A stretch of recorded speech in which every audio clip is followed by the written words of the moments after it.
This is a story time video because I have remembered some memories from a very long time ago that I think that, why not make into a video? These are things that I will probably forget if I don't say them. And not necessarily that I need to remember them, but just, why not? So, and nobody knows my channel, and I don't talk to these people anymore, I haven't in years, so we are going to, I'm going to give you some tea in my life, that nobody knows about, or probably even remembers if they did figure out it was about them, which is very unlikely. I suppose I can say his name, because I have actually multiple stories about every Dylan that I've known. So, you know what, why not? Let's make this about Dylan. I haven't talked to any of them in years.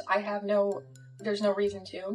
First Dylan that I was thinking of making this video about, and that's actually because the scars on my avatar reminded me of this person. I literally haven't thought of this person in years. I don't think it was the exact same way. It was like under his eye, I think. Okay, this is actually all around similar time frame. Maybe not all at the exact same time, but like one after another. Dylan number 1, I was not really friends with, but he was nice.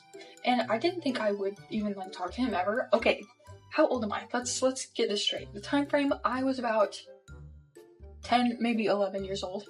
Like the only time we ever talked was like outside of school, because I lived in a neighborhood at that time that was where a lot of the people from my school and like my classes were from. Dylan, I think he was in 4th grade. Okay, this is also important.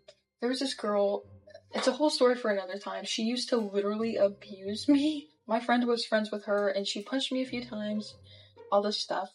Her name was, we'll call her R. Like the first interaction we ever had, she punched me in my chest. That was not the only time that she had punched me. But that was literally the very first thing she did when I ever had any interaction in my entire existence with her.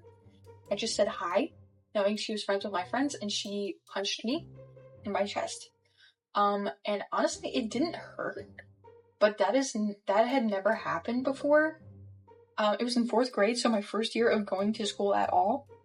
Like, I probably felt it, but I was, so, in shock, because I was like, what just happened? I don't remember past that. I just remember being super confused. And then I was, mad. I didn't like her after that point. Obviously, why would I? I'm not going to go in depth about all that, because that is definitely enough to make another video out of.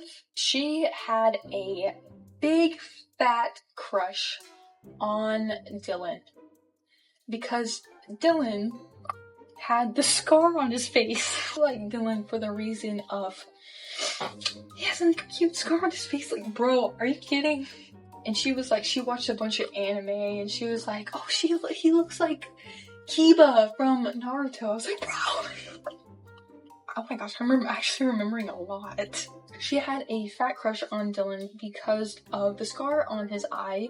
And to her, she was like, oh my gosh, that's so, attractive. That's so, cute. That's so bad boy.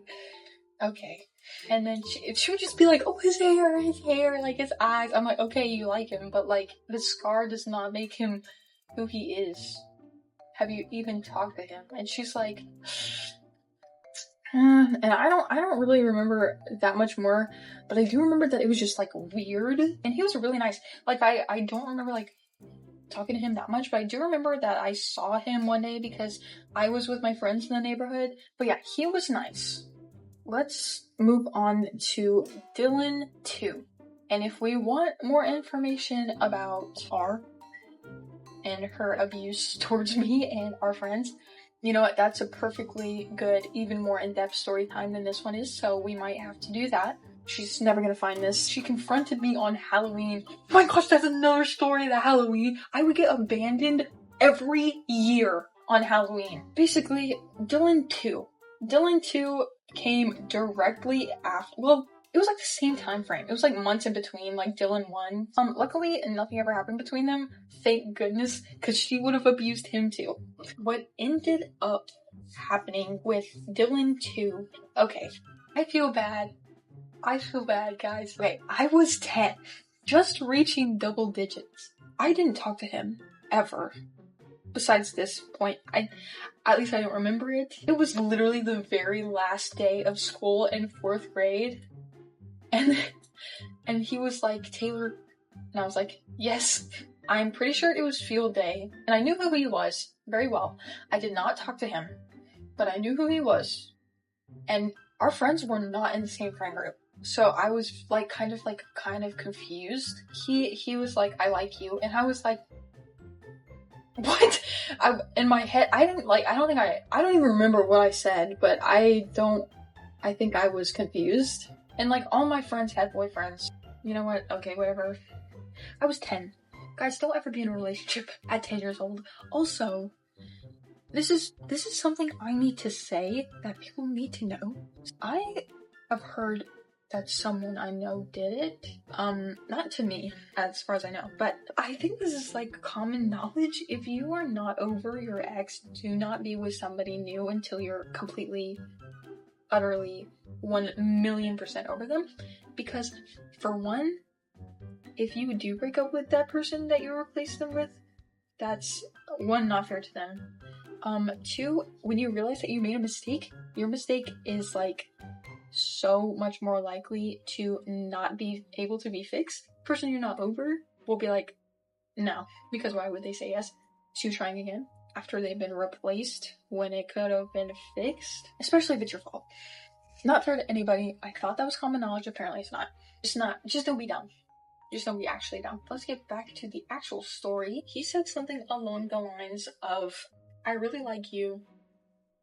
I only want to be with you if you really like me too. Like, I want to know if you actually really do like me. And I was like, yeah.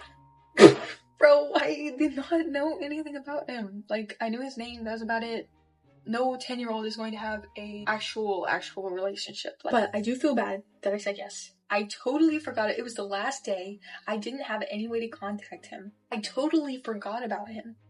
And then meet the teacher day rolled around, and I went with my parents. And I saw him, and he said, hi, he was so excited to see me. And I completely brushed him off, because I remembered everything in that moment with my parents standing there next to me. And I was low-key mean. The last memory I have of him, I was like walking and doing something. I was literally like walking in the hallway in middle school, like 2 or 3 years later, and he was there, and he said something to me. I was like, what'd you say? And he was like, so dramatic. He like walked off a little bit, and then he paused, and then he looked behind himself to me. He was like, I hate you, Taylor. I was like, okay. Okay, obviously that wasn't a very good thing to do on my part, but we were 10. Anyway, that's Dylan 2.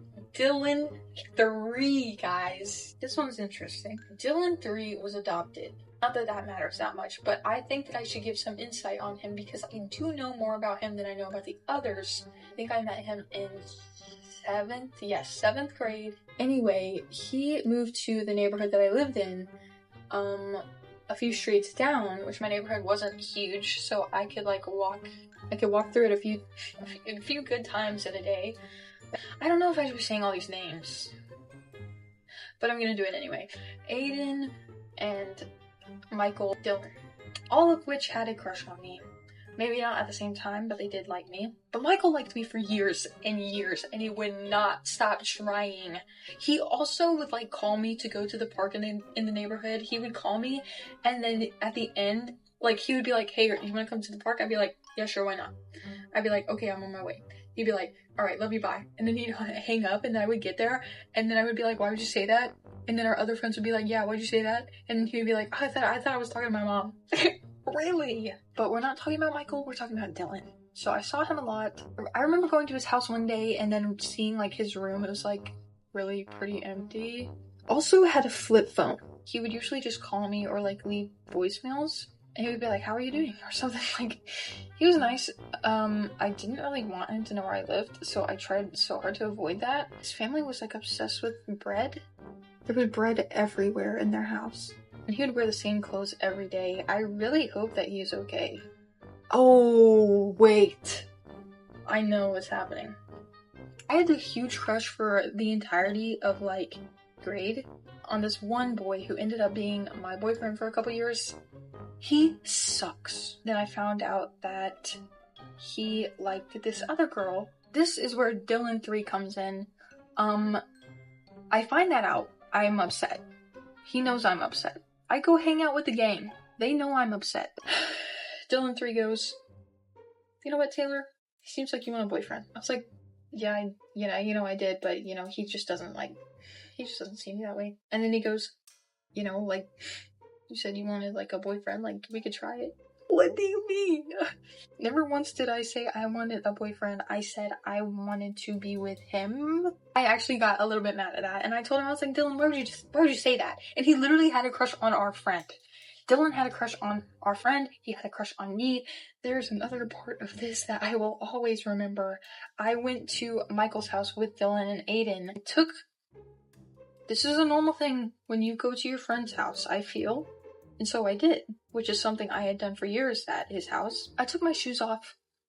We went to the living room.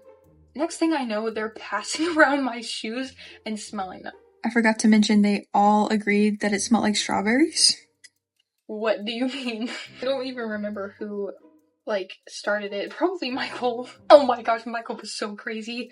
Oh my gosh, no. There was a time I went to Michael's house, as I would normally do. He had a bench, under a tree that we would, sit on sometimes. I was, sitting on the bench, waiting for him. He was like, I'll be right back. I don't know what he's doing, so I look behind me. I'm like, is he going inside?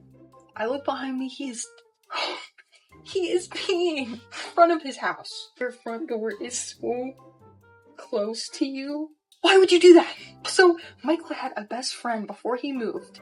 We'll call him B because I'm actually afraid to say his name. But I would call him every night because he was low-key funny. And I was like, oh my gosh, this is my best friend now. There was one night I was like, I'm so bored of life. My life is so boring, which it was. It was pretty boring. I was like, all these people are doing stuff. Their life is so interesting. I wish my life was more interesting. You know what he says? This, Taylor? I'm like, yes, I love you. Oh my gosh, stop. Please, everyone shut up. Stop. So I said, why would you say that? He said, I do. I'm like, no, you don't. And he was sad. He was saddened. Hey, that's all I remember of that, but yeah.